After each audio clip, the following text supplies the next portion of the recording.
Challenge हमने classic features कर ली थी एक्यूट लोअर लिम्ब इस्कीमिया की, और अब हम इसकी ट्रीटमेंट पढ़ते हैं। तो ये एक इमरजेंसी है और इसलिए इसे as soon as possible treat करना चाहिए। तो जो पेन है उसको रिलीफ करने के लिए आप यानी कि एनएसएड्स वगैरह देते हो, ठीक है। और इसके बाद जो है ना हेपेरिन देते हो। क्यों? क्योंकि एम्बोलस आपको क्या करता है, वो आपकी यानी कि ब्लड सप्लाई को ऑब्स्ट्रक्ट करता है, आपका क्लाट होता है, तो उस क्लाट को डिज़ोल्व करने के लिए हेपेरिन देते हो, जो कि एंटी क्लाटिंग ड्रग है।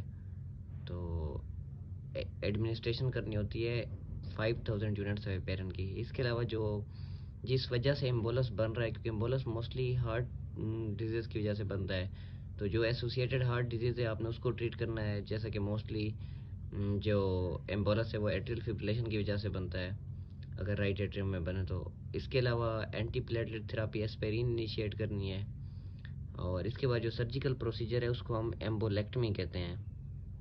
और एम्बोलेक्टमी में क्या करते हैं आप, सबसे पहले तो जो फीमोरल आर्टरी है ना उसको एक्सपोज करते हैं, और उसके बाद एक कैथीटर होता है जिसको फोगाटी कैथीटर कहते हैं, या एम्बोलेक्टमी कैथीटर भी कहते हैं। और ये चीज़ एमसीक्यू में बहुत आती है कि एम्बोलेक्टमी के लिए जो कैथीटर है उसका नाम क्या है, फोगाटी कैथीटर।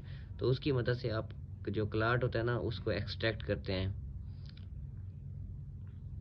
अब होता क्या है, सबसे पहले आप फीमोरल आर्टरी को एक्सपोज करते हैं, इसके बाद आप एक जो है ना कैथीटर को इंट्रोड्यूस करते हैं, और बैलून भी साथ अटैच होता है, बैलून को इन्फ्लेट करते हैं, और उसके बाद कैथीटर को स्लोली विड्रा करते हैं, जो कि क्लाट को अपने साथ पुल करता है।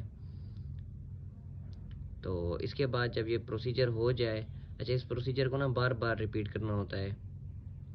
तो तब तक आपने रिपीट करना है जब तक बैक ब्लीडिंग ना हो जाए। जब ब्लीडिंग स्टार्ट होती है तो आपको ये पता चल जाता है कि अब ये वेसल पेटेंट है। तो अब ये प्रोसीजर करने के बाद आप एंजियोग्राफी भी करते हैं ताकि आपको कंफर्म हो जाए कि वेसल की पेटेंसी है या नहीं है। वेसल पेटेंट होगी तो उसे ब्लड फ्लो कर रहा होगा, नहीं पेटेंट होगी तो ब्लड फ्लो नहीं कर रहा होगा, आपने दोबारा फिर एम्बोलेक्टमी करनी है। तो इसके बाद पोस्ट ऑपरेटिव भी आपने हेपेरिन थेरापी को कंटिन्यू रखना है। इसके अलावा तीसरा है इंट्रा आर्टीरियल थ्रोम्बोलाइसिस। तो ये हम टिश्यू प्लाज्मिनोजन एक्टिवेटर के थ्रू करते हैं, ये ड्रग हम देते हैं। थ्रोम्बोलाइसिस कुछ कंडीशंस में कंट्रा इंडिकेट होती है, तब आपने थ्रोम्बोलाइसिस नहीं करनी, जस्ट सिर्फ एम्बोलेक्टमी और मेडिकल ट्रीटमेंट करनी है। तो कौन सी कंडीशंस हैं जिनमें थ्रोम्बोलाइसिस कंट्रा इंडिकेटेड है? तो रिसेंट स्ट्रोक अगर एक पेशेंट को हुआ है तब आप उसकी थ्रोम्बोलाइसिस नहीं कर सकते। अगर किसने रिसेंट कोई भी सर्जरी करवाई है, लेप्रोटमी करवाई है, तब भी आप नहीं कर सकते। अगर कोई विसरल ट्रामा रिसेंट हुआ है तब भी आप थ्रोम्बोलाइसिस नहीं कर सकते। अगर कोई ब्लीडिंग डिसऑर्डर है तब भी थ्रोम्बोलाइसिस नहीं कर सकते। अगर प्रेग्नेंट लेडी है उसकी भी आप थ्रोम्बोलाइसिस नहीं कर सकते। तो ये थी हमारी ट्रीटमेंट, जिसमें हम, अगर मैं क्विकली बता दूं तो पेन रिलीफ करना है, हेपेरिन देनी है, एस्पिरिन एंटीप्लेटलेट देनी है, इसके अलावा एसोसिएटेड कंडीशन एट्रियल फिब्रिलेशन को ट्रीट करना है, एम्बोलेक्टमी करनी है, और अगर एक पेशेंट जिसको कोई कंट्रा इंडिकेशन नहीं है तो आप उसमें इंट्राआर्टीरियल थ्रोम्बोलाइसिस भी कर सकते हैं। तो आगे हम नेक्स्ट लेक्चर में स्टार्ट करते हैं। कोई मसला हो तो आप पूछ सकते हैं। Thank you.